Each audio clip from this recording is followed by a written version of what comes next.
Kana yastahibu an yuqra'a surat Ar-Ra'd innal mayyiti, dianjurkan membaca surat Ar-Ra'd kalau ada orang yang akan meninggal. Kenapa? Ada 3 manfaatnya. Yang pertama, ayyukhaffifa, meringankan si mayit, dapat meringankan si mayit. Yang kedua, wa aisaru liqabdihi, untuk memudahkan dalam pencabutan rohnya tadi, nyawanya tadi. Yang ketiga, wa aisaru li sya'nihi, dan memudahkan urusannya setelah roh itu berpisah dari tubuhnya.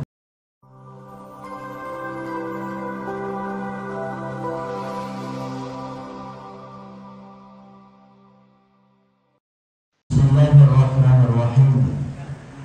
Assalamualaikum warahmatullahi wabarakatuh.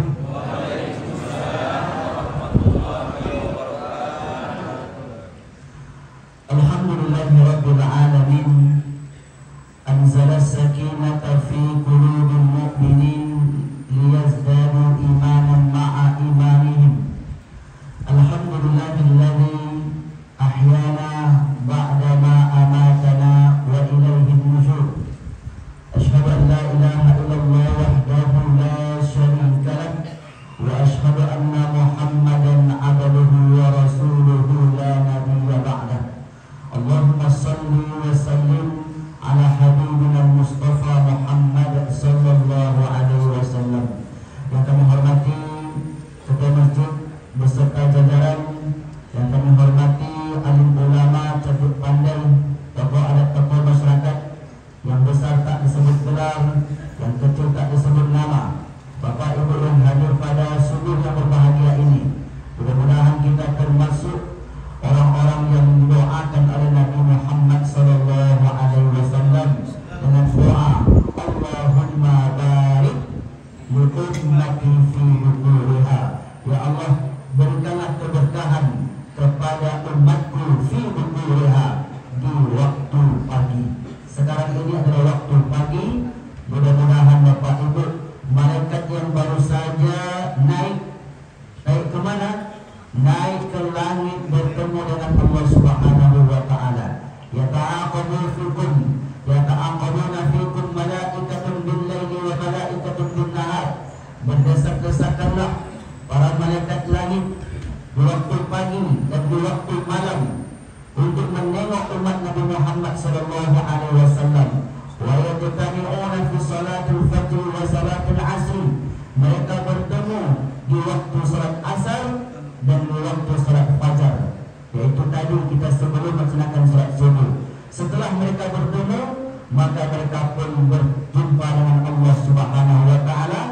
Kemudian Allah pun bertanya kepada malaikat tersebut, ya ibadi, wahai hambaku, kaifa taraktum ibadi, dalam berbuat apa dan tinggalkan hambaku itu? Maka malaikat itu menjawab, taraknahum ya Allah, kami tinggalkan mereka, wa hum yusallun, mereka dalam keadaan salat. Taraknahum, mereka kami tinggalkan yaqra'una kitab, mereka membaca kitab suci Al-Quran. Tapi ada juga yang kami tinggalkan, wahai Allah, bersandar di dinding sedang tertidur. Ada? Ada rupanya. Bangun, yang tidur bangun. Nanti tercatat sama malaikat. Ada di masjid Istiqomah, dia duduk di situ di belakang tiang. Ada belakang tiang? Tapi dia tidur rupanya. Jadilah masih di dalam masjid rumah Allah Subhanahu wa ta'ala.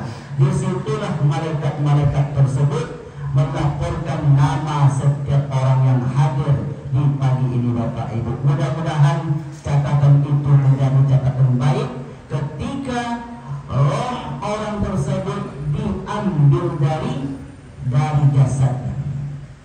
Di pengajian, jika dengan saya adalah pengajian perjalanan hidup setelah kehidupan di dunia ini. Tak ada pembahasan yang lain yang saya sampaikan, baik itu di luar kota meskipun di dalam kota.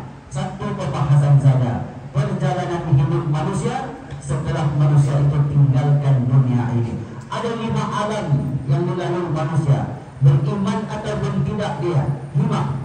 Yang pertama disebut dengan alam arwah, sebagaimana firman Allah, wa in akhadha rabbuka min bani adam min dzurriyyatihim dzurriyyatahum wa ashhadahum ala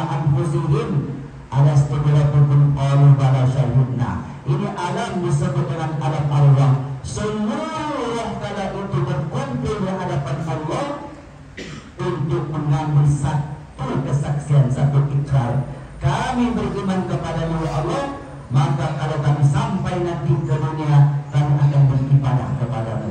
Saat itu Bapak Ibu, jasad belum ada.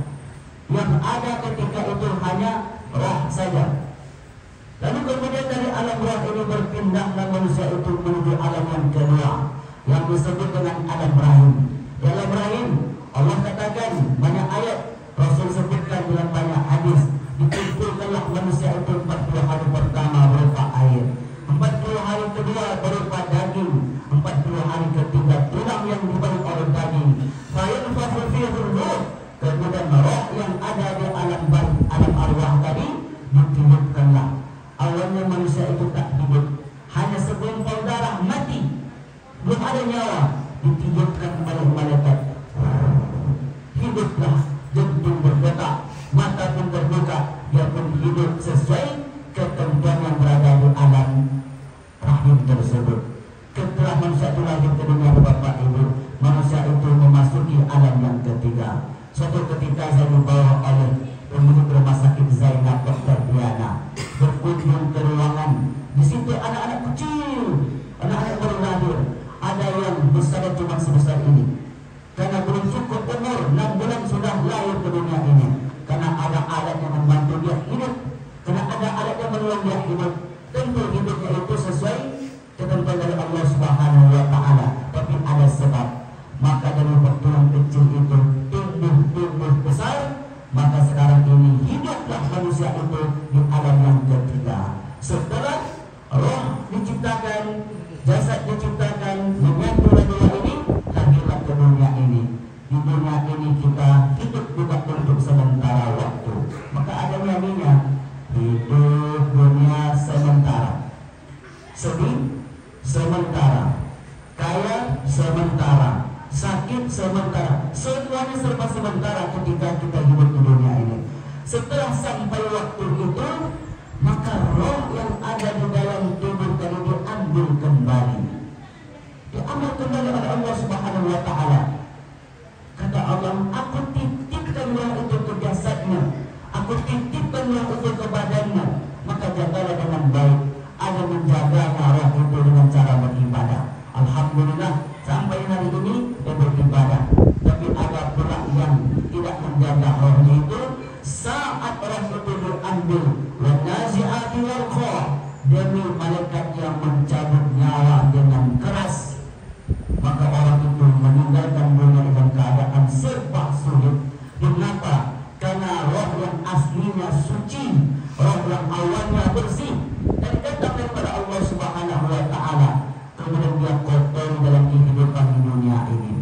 Makanya setiap manusia yang lahir, Rasul sampaikan, kullu mauludin yuladu 'alal fitrah, setiap yang lahir itu fitrah, suci macam kertas, bersih, belum ada coretan-coretannya. Fa abawahu yuhawwidanihi, orang tuanya membuat anak itu tercoret, lingkungan membuatnya tercoret, menerima sesuatu yang diharapkan tercoret. Ada orang yang ketika berhadapan dengan Allah, yang awalnya tadi putih bersih, hitam tak tahu arah, gelap, jalannya itu memang tak nampak lagi.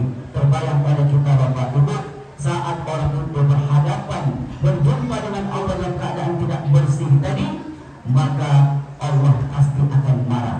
Tapi begitulah sayangnya Nabi kepada umatnya. Ada satu doa yang diajarkan kepada umatnya, kalau orang itu membacanya sebelum tidur, fa anta 'alal fitrah, maka dia tertulis seperti orang yang fitrah. Siapa yang hafal doa itu saya kasih hadiah buku saya.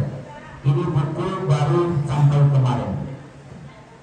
Ini buku terbaru saja, Jalan Hidup Seorang Muslim. Yang dapat doa itu saya kasih langsung. Ada dapat? Doanya belum baca lagi. Doanya adalah Allahumma aslamtu wajhi ilaika wa fawwadtu amri ilaika wa alja'tu zahri ilaika Allahumma amantu bi kitabika alladhi anzalta wa nabiyyika alladhi arsalta. Ada 2 yang diminta. Kata Rasulullah SAW, fa in mutta min lailatika, andai engkau wafat, andai engkau meninggal pada malam itu, fa anta 'alal fitrah, engkau meninggal dalam keadaan fitrah. Apa artinya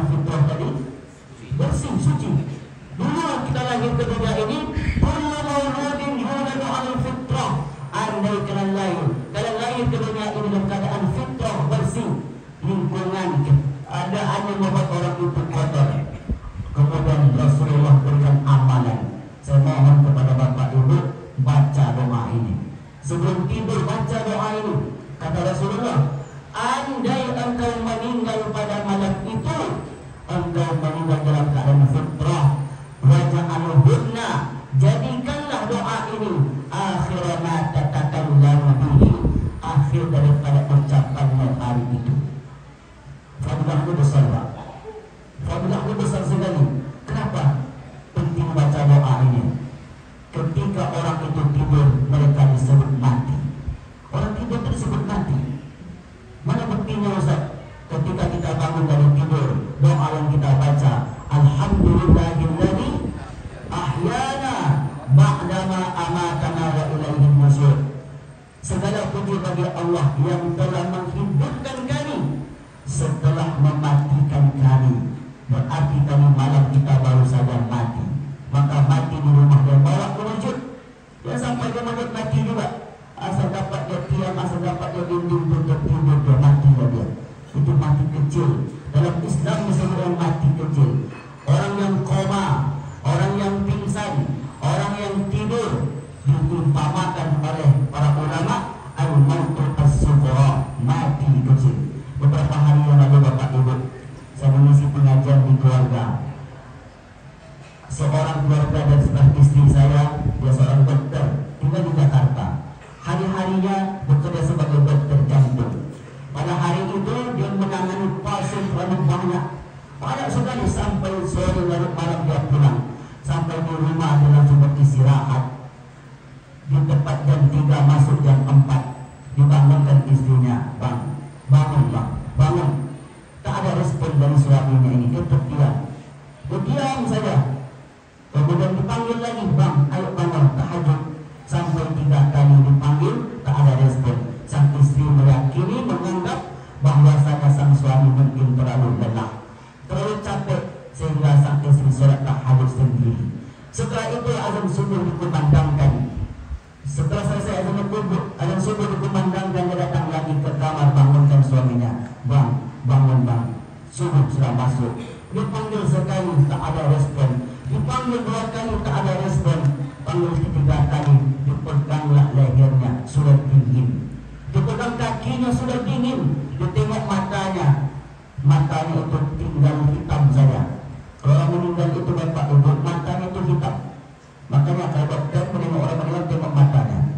Coba tengok mata kawan, ini masih ada putihnya itu enggak? Masih ada putih, masih hidup berarti. Yang timbul itu hitam matanya itu. Coba lah perhatikan. Maka dipanggil lah ini sekali, 2 kali, 3 kali, dipegang kakinya, sudah sujud. Kenapa kakinya sujud? Tanda orang meninggal kakinya mulai dingin. Karena roh itu dia cabut mulai dari kaki. Wadafati bisa ketika 2 betis bertaut, bagian kaki mulai mati, tandanya dingin. Ada yang kakinya dingin tadi kok. Aku ada hati-hati lah pada itu. Kemudian dipegang kakinya sujud. Dipegang dada yang tak berdenyut lagi, dipegang nadinya tak berdenyut. Rupanya sang suami sudah meninggal. Meninggal tak ada yang tahu. Meninggal dalam keadaan tertidur. Jadi Bapak Ibu bukan berbahaya. Coba kita bayangkan, kalau kita sakit di rumah sakit, terbaring di rumah, atau mungkin dalam keadaan sholat, atau mungkin dalam keadaan ada yang menjaga. Saat kita sekarat, ada orang yang mentalkinkan La ilaha illallah.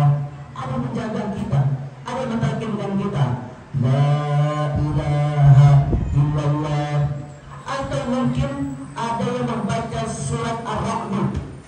Ini sebut amalan. Kalau nanti kita ziarah, berkunjung kepada orang yang sedang sekarat, maka bacakan surat Ar-Ra'd. Kana yastahibu an yuqra'a surat Ar-Ra'd indal mayyiti. Dianjurkan membaca surat Ar-Ra'd kalau ada orang yang akan meninggal. Kenapa? Ada 3 manfaatnya. Yang pertama, ayyukhaffifa, meringankan si mayit. Dapat meringankan si mayit. Yang kedua, wa aisaru liqabdihi, untuk memudahkan dalam pencabutan rohnya tadi, nyawanya tadi. Yang ketiga, ketiga, wa aisaru sya'nihi, dan memudahkan urusannya setelah roh itu berpisah dari tubuhnya. Surat Ar-Ra'd ada 3 keutamaan. Tapi saya jelaskan nanti. Ada kisah menarik tentang surat Ar-Ra'd ini. Kita lanjutkan kisah yang tadi dahulu. Kalau orang yang ada yang menjaga, bisa kita bacakan surat Ar-Ra'd, bisa kita talqinkan dengan kalimat la ilaha illallah. Lalu bagaimana dengan orang yang dalam keadaan tertidur? Kapan kita mentalkinkan Bapak Ibu? Tiba-tiba sudah meninggal, tiba-tiba sudah inna lillahi wa inna ilaihi raji'un. Termasuk almarhum ayah saya meninggal dalam keadaan tertidur. Mak saya tak tahu. Bangun pagi, bangun. Ini surat subuh dah masuk. Sekali dipanggil, bangun. Surat subuh dah masuk. 2 kali dipanggil, sampai 3 kali dipeganglah pasal lain dengan surat subuh. Tangannya masih bisa diluruskan. Itu bermakna baru meninggal. Kalau sudah lama meninggal, ini kaku. Tangannya kaku. Baru mungkin 1 jam baru meninggal ayah saya itu.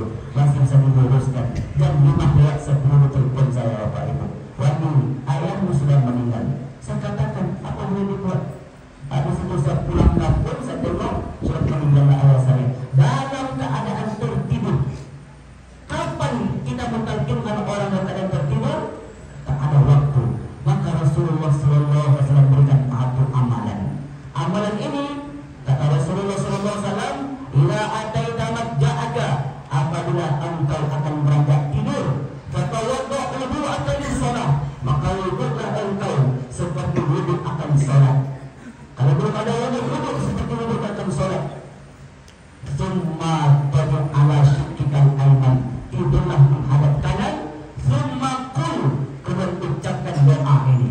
5 yang diminta tadi. Boleh ikuti sama-sama Bapak Ibu.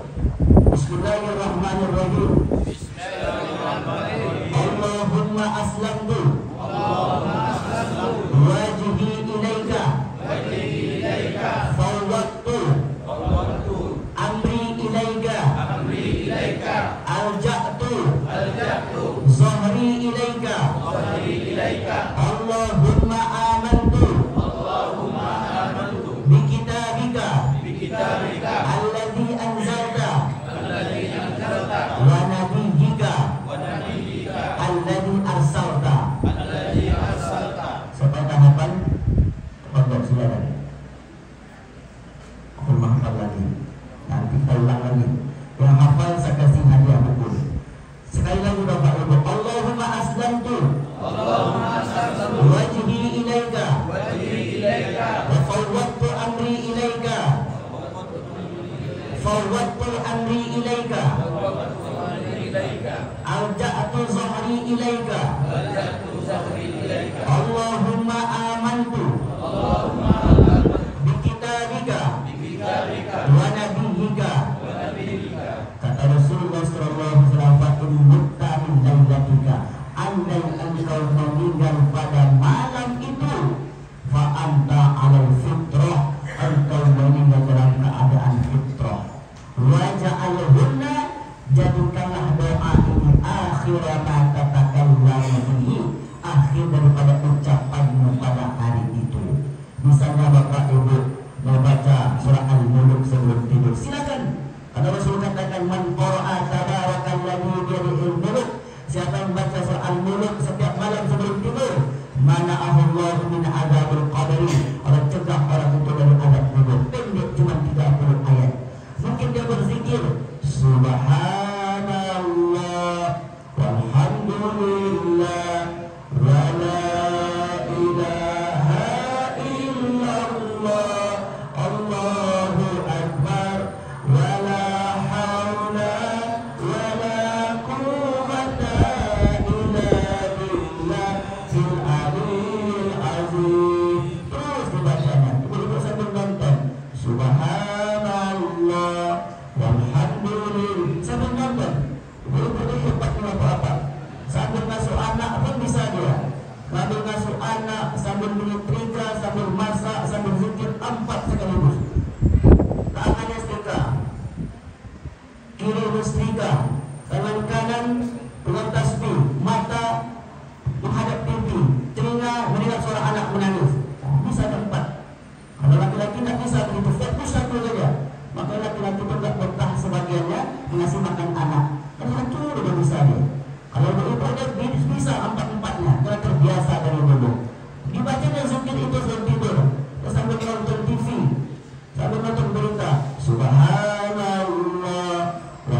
share bagi bapak ibu yang mau print, silakan di print. Sudah saya buatkan dalam bentuk PDF. Nanti baca, letakkan di dinding kasur, suruh tidur dibaca zikir tersebut. Zikir yang luar biasa besar. Siap? Insya Allah. Mengaji begitulah. Kalau mengaji mesti ada amalan yang dibawa setelah itu. Kalau isi ceramah saya ini sampai nanti ke rumah kita kan lupa. Sampai keluar dari sini kita lupa. Maka kita buatkan dengan amalan-amalan tadi. Itu satu kisah. Kisah tentang surah Al-Ra'd. Pada tahun 70-an bapak ibu, ada seorang tokoh masyarakat di kota Pekanbaru. Saat itu sedang sekaratul maut, susah sekali meninggalnya. Dipanggillah seorang ustaz. Ustaz, coba tengok suami kami ini, coba tengok ayah kami ini, apa yang terjadi? Sedang sekarat wahai ibu. Apa solusinya Ustaz? Ambilkan Al-Quran. Diambilkanlah Al-Quran oleh keluarga itu. Bukannya surat Al-Ra'd dulu. Bacanya ayat 1 sampai ayat ke-11. Lahu mu'aqqabatun min baini yadayhi wa min khalfihi. Apa maknanya? Depan, di belakang, di kanan, di kiri ada malaikat-malaikat yang mengawasi. Jadi bapak ibu, saat orang itu akan meninggal, semua malaikat-malaikat itu datang saat itu. Semua malaikat itu nampak oleh calon si mayit. Nyata sekali. Bahkan bisikan-bisikan malaikat itu didengar oleh calon si mayit tadi. Jika berita gembira yang dia terima, calon si mayit itu tersenyum. Apa yang dia dengar Ustaz? Fatanazzalu alaihimul malaika, turunlah para malaikat kepada orang ini. Allah takhafu, sembari berkata, jangan engkau takut. Jadi kata dia, tak usah takut wahai kaum muslimin. Engkau tak usah takut. Wala tahzanu, jangan sedih. Kau tinggalkan dunia itu perkara kecil, jangan sedih. Wa abashiru bil jannah, karena sebentar lagi engkau mendapatkan tempat yang indah berupa surga di alam barzakh. Kita bukan di kuburan bapak ibu. Kuburan itu tempat jasad kita. Roh tadi yang ditiupkan diambil kembali, nanti akan diletakkan di alam yang baru. Kehidupannya disebut kehidupan alam barzakh. Yuk kita di sana, diletakkanlah di taman-taman surga. Seperti doa kita dalam menyolatkan jenazah. Allahumma ja'al qabrahu rawdatan min riyadil jannah. Ya Allah, jadikanlah kubur orang ini taman daripada taman surga. Jadi kehidupan alam barzakh itu indah sekali. Indah sekali. Tak ada kesusahan, tak ada kesulitan bagi orang-orang beriman. Maka bapak ini sebelum dia meninggal, dibacakan oleh Ustaz tadi surat Al-Ra'd sampai di ayat ke-11. Dia pun meninggalkan dunia ini dalam keadaan tenang sekali. Inilah janji Allah bapak ibu. Ya ayyatuhan nafsul mutmainnah, wahai jiwa yang tenang, irji'i. Ayo pulang, ayo pulang. Kita pulang. Pulang kemana? Pulang. Kita mau bertemu dengan pencipta kita ini sebentar lagi. Kita akan bersuara yang memberikan rezeki kepadamu, yang memberikan nikmat kepadamu. Kita akan bertemu dengan dia. Ya ayyatuhan nafsul mutmainnah, irji'i ila rabbiki radiyatan mardiyah. Dalam ayat yang lain disebutkan, yauma tahiyyatuhum yauma yarqawnahu salam. Kata malaikat itu, engkau yang akan meninggal, engkau mendapat salam daripada Rabbmu, daripada Tuhanmu. Jadi ada orang-orang yang akan meninggal itu bapak ibu dapat salam daripada Allah. Maka orang itu tersebut ketika mendengarkan berita baik tersebut. Inilah yang dialami oleh orang-orang beriman, sehingga dia tenang menghadapi sakaratul maut. Kalau mungkin selama ini ada yang sampaikan kepada kita, orang yang sakaratul maut itu seperti kambing dikuruti hidup-hidup, seperti ditusuk pedang 1000 kali. Itu untuk siapa? Apakah untuk orang-orang yang sholat seperti subuh ini? Tidak. Apakah untuk orang-orang baca Al-Quran? Tidak. Apakah untuk orang-orang yang melaksanakan doa, yang bersedekah, yang berbuat baik? Tidak. Karena Allah katakan, وَالنَّاشِطَاتِ نَشْطًا. Jadi malaikat yang mencari doa dengan lemah lembut. Orang ini diucapkan oleh Pak Ibu, ucap kata-kata yang baik. Sebagaimana sabdakan Nabi, tasilu kama tasilu qatratu man fussiqat. Keluarlah roh itu dari tubuhnya seperti air yang dituang dari ceruk kulit. Seperti apa bunyinya? Halus sekali, tak merasakan sakit itu orang. Tasil, mengalir, dituangnya qatratu man fussiqat, seperti air yang dituang dari ceruk kulit. Ditampung oleh cangkir yang kulit pula. Kalau cangkirnya kaca, cangkirnya gelas, mungkin suaranya agak keras. Ini cangkirnya cangkir kulit, sehingga orang itu tak merasa tiba-tiba sudah meninggal. Beberapa hari yang lalu Bapak Ibu, saya dikisahkan oleh seorang jemaah saat saya mengisi kajian di pensiunan TU. Ada Ustaz kami di Pasir Pengarayan, bukan Ujung Batu, Pasir Pengarayan. Hari Selasa dia sakit. Dia katakan, hari Sabtu kapan? Sabtu sebentar lagi, Rabu, Kamis, Jumat, Sabtu. Kenapa dengan hari Sabtu? Hari Sabtu nanti saya dijemput oleh utusan Allah. Allah Akbar. Luar biasa Bapak Ibu. Hari Sabtu nanti jam 8 saya dijemput oleh utusan Allah. Maka kalian jangan pergi jauh-jauh. Ahli keluarga menganggap itu hanya kisah, hanya mungkin dia frustasi hidup, mungkin karena dia meninggal, tak dihiraukan. Diulang sekali, diulang sampai 3 kali. Tepat di hari Sabtu itu dia pun menghadap Allah Subhanahu wa Ta'ala. Indah sekali Pak. Siapa yang memberitahu kapan dia meninggal? Malaikat. Malaikat siapa? Malaikat yang memberi kabar tadi. Kalau nggak tahu Ustaz John sudah dikasih tahu itu belum? Sudah, alhamdulillah. Tinggal nunggu waktu aja lagi. 30 tahun lagi.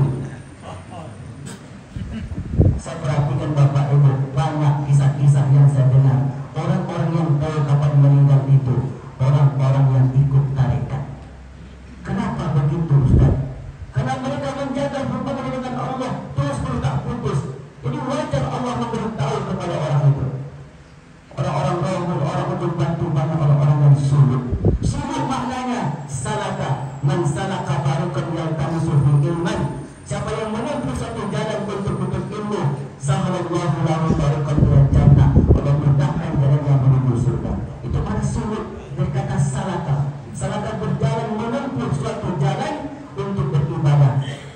Cobalah kita seorang bos, seorang pemilik perusahaan, karyawan kita ini rajin, karyawan kita ini pintar, dia nurut manut, kita pasti akan berikan kabar gembira kepada dia. Nanti di akhir bulan gajinya naik, nanti di akhir tahun pensiunnya atau apapun akan tambah nanti. Bisa seorang bos mengatakan demikian? Bisa, karena menjaga hubungan dengan bos dan dengan atasannya. Bisa seorang bawahan itu mendapatkan reward seperti itu, hadiah seperti itu, bisa, karena menjaga hubungannya. Ini manusia yang tak pernah putus zikir kepada Allah, diberitahu oleh Allah Subhanahu wa Ta'ala. Padahal Bapak Ibu, meninggal itu sebenarnya tak ada yang tahu. Wa ma tadri nafsun bi ayyi ardin tamut. Kamu tak tahu di bumi mana, di masjid, di luar masjid, waktunya kapan. Kamu tak tahu kapan kamu akan meninggal. Tapi nyatanya ada manusia-manusia yang tahu kapan dia meninggal. Suatu ketika diceritakan oleh Profesor Dr. Ki Haji Said Akil Munawar. Kata beliau, ada seorang pimpin pesantren 2 minggu sebelum meninggal dikumpulkanlah anak-anak dan istrinya. Jangan dibalik Pak John, anak-anak dan istrinya, bukan anak dan istri-istrinya. Jangan dibalik. Dikumpulkanlah anak-anak dan istrinya Bapak Ibu. Apa kata dia? Besok di hari Jumat di subuh terakhir Abi meninggal. Kagetlah keluarga ini. Siapa yang beritahu Abi? Ada yang beritahu kepada saya. Dianggap orang tua ini bergurau. Pas sholat Jumat seperti biasa jadi imam. Rakaat pertama lancar, rakaat kedua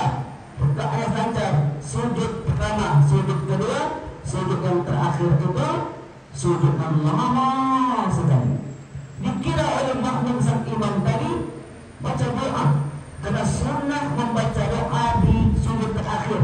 Sebagaimana sabda Nabi, aqrabul ma yakunul abdu ila rabbihi wa huwa sajid. Posisi seorang hamba yang paling dekat dengan Allah ialah ketika bersujud. Fa akthiru bidu'a, berbanyaklah dengan doa. Apa doanya? Ustaz, ada 3. Mohon kepada Bapak Ibu mengamalkan doanya. Ada 3 doanya.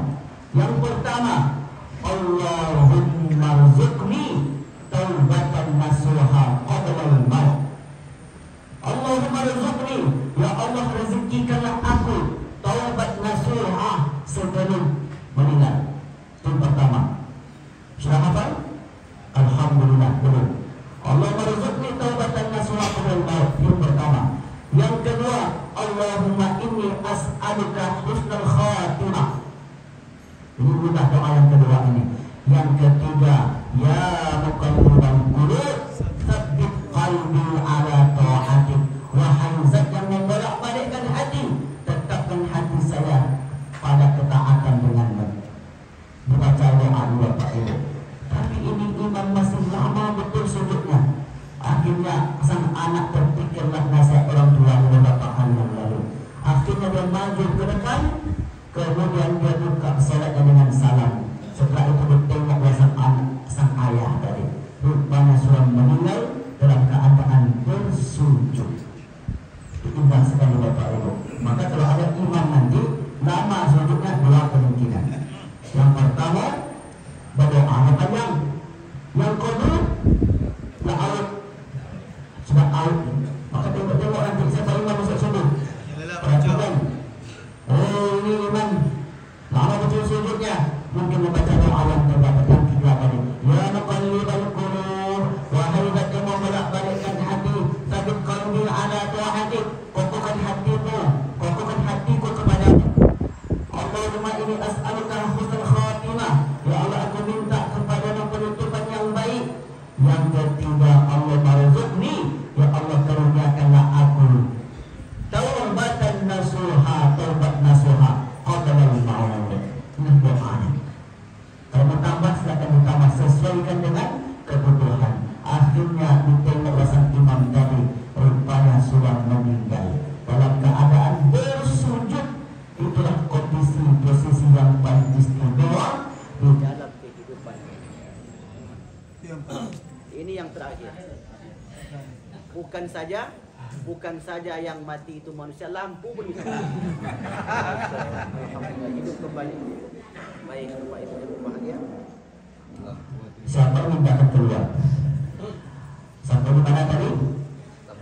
Lampu mati. Doa tadi. Jadi sudah 4 doa saya kasih amalan pagi ini. Mohonlah Bapak Ibu mengamalkannya. Karena luar biasa. Tak ada silah, tak ada senjata bagi orang beriman kecuali doa. Setelah sampai berapa? Sampai habis. Sedikit lagi. Ya. Ada pertanyaan? Tunggu dulu. Setelah tadi orang itu meninggal Bapak Ibu, rohnya itu pun diambil oleh malaikat, kemudian dibawa menghadap Allah Subhanahu wa Ta'ala. Itulah yang disebut dengan alam barzakh, alam kehidupan yang keempat, yang namanya alam itu sampai datang hari kiamat. Jadi bukan 5 tahun Pak. Iya Ustaz Adam. Kalau 5 tahun bukan 10 tahun. Iya Pak Don. 5 tahun sebelum di alam barzakh itu sampai datang hari kiamat. Maka kata Rasulullah, inna qabara awal manazil akhirah. Alam kubur itu perjalanan pertama. Belum akhir itu Bapak Ibu. Alam pertama. Kenapa disebut barzakh? Karena pemisah antara alam dunia dan alam akhirat. Jadi jangan dikatakan orang sudah meninggal di surga saat ini. Belum ada orang di akhirat.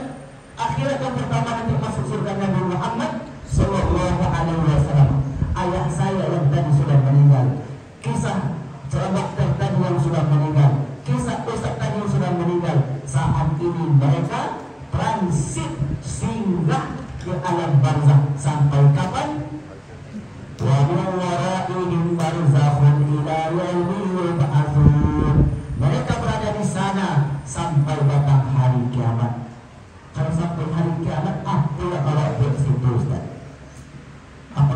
saja kita di sana. Kegiatan kita Bapak Ibu, apa yang kita lakukan di sana tergambar dalam doa Nabi.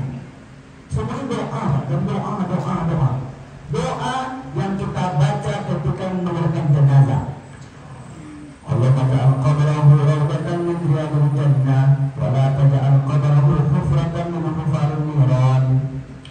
Allahumma arhamhu, Allahumma ighfir lahu warhamhu wa'afihi wa'fu anhu wa akrim nuzulahu wa wasi' madkhalahu wa ja'al jannata maswahu. Allahumma ja'al qabrahu rawdatan min riyadil jinan wa la taj'al qabrahu hufratan min hufarin niran. Allahumma ighsilhu bima'in thalji wal barad wa naqqihhu min al-khataaya kama yunqqa ath-thawbul abyadu min ad-danas. Saya yakin Bapak Ibu baca doa itu. Itulah doa untuk orang Islam meninggal. Ujungnya ada tiga di ujungnya.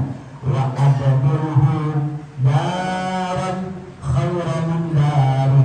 Ya Allah, gantilah rumah yang dia tinggalkan di dunia di ujung batu itu dengan rumah yang baru di alam barzakh. Jadi awak ada rumah nanti Ustaz. Tapi kalau ditanya rumahnya orang kaya orang, rumah minimalis. Jadi tanya begitu. Ada rumah di sana. Karena Nabi katakan modelnya atau ada desainer pun yang tahu. Tak ada insinyur satu pun yang tahu. Nabi menyebutkan gantilah rumah yang ditinggalkan di dunia dengan rumah yang lebih baik di alam barzakh. Kalau ada rumahnya berarti ada penghuninya. Apa maksudnya rumah itu? Rumah itu maksudnya adalah kenikmatan. Itu pertama. Wa adabirhu daran khairan min dari. Yang kedua, wa zawjan khairan min zawji. Ganti kawannya. Tapi nanti di alam barzakh itu kita jumpa lagi Bapak Ibu. Percaya nggak? Tapi jangan.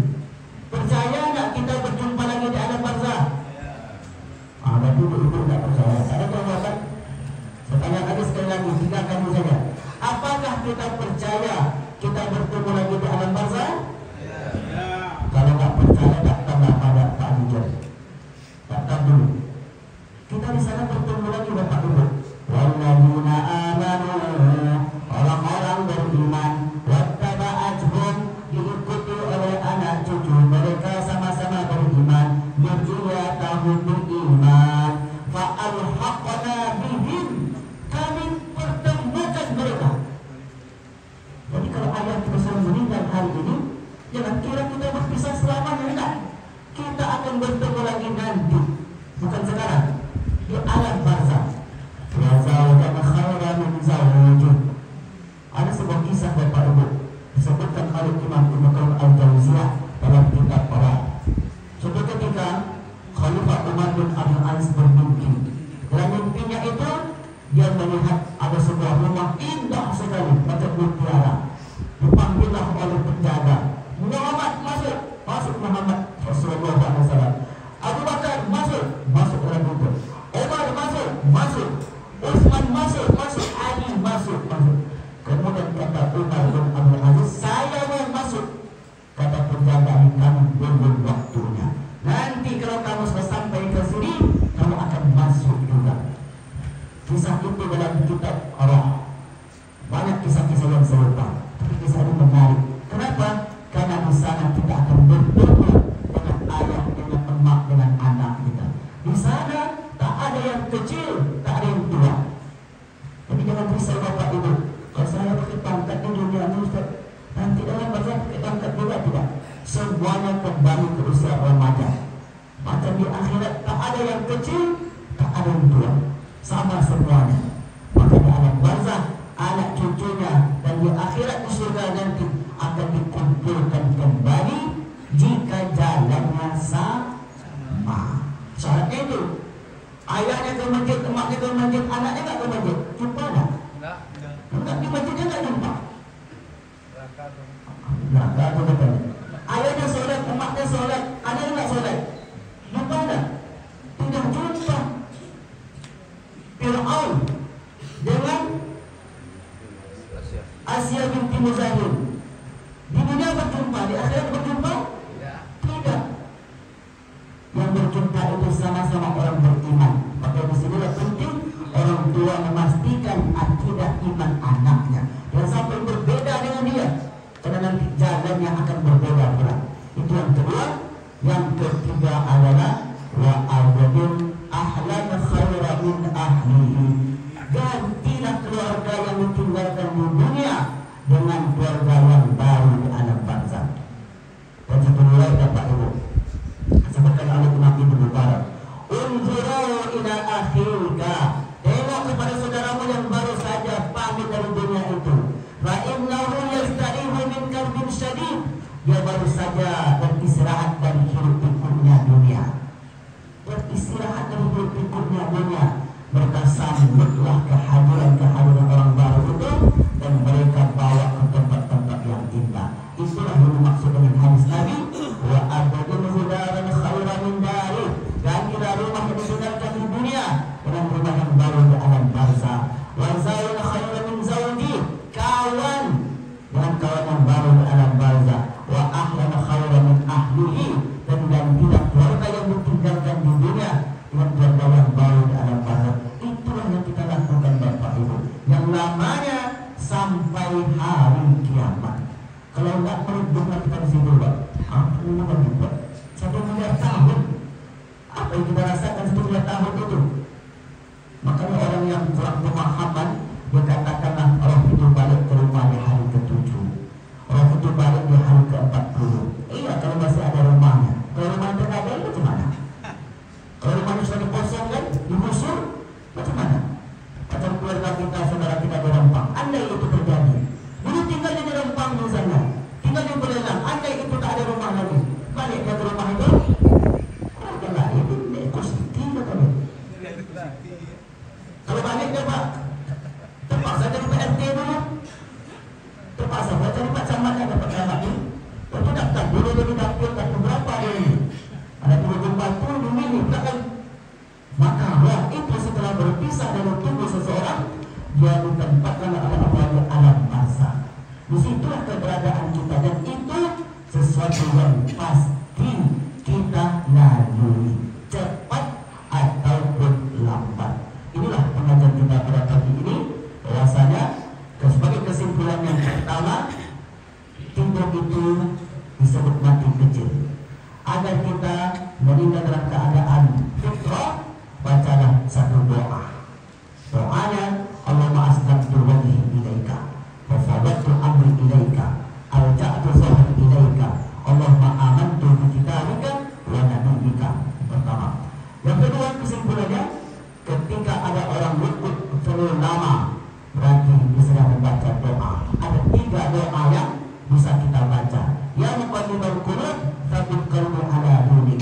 Yang kedua, Allahumma inni as'aluka husnal khatimah. Yang ketiga, Allahumma rzuqni taubatan nasuha qabla al-maut. Kesimpulan yang selanjutnya, bahwasanya orang yang sudah meninggal itu, mereka akan dipertemukan dengan ahli keluarga mereka di alam barzakh sana. Itulah yang dirasakan oleh orang-orang beriman sampai datang hari kiamat.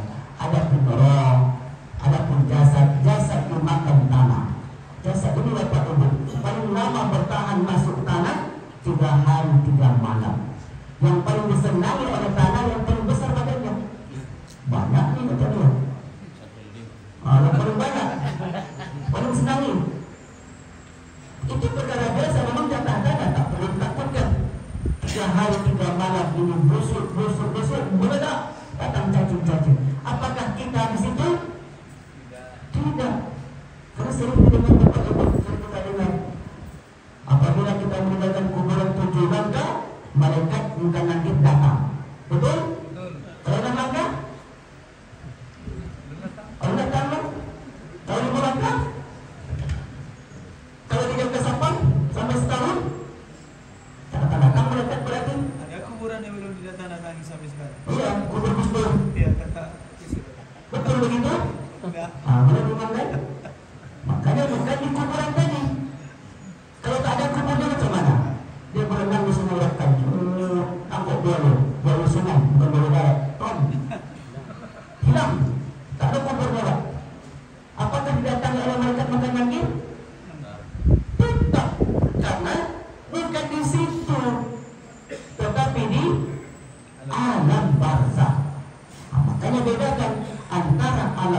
tidur dengan kuburan.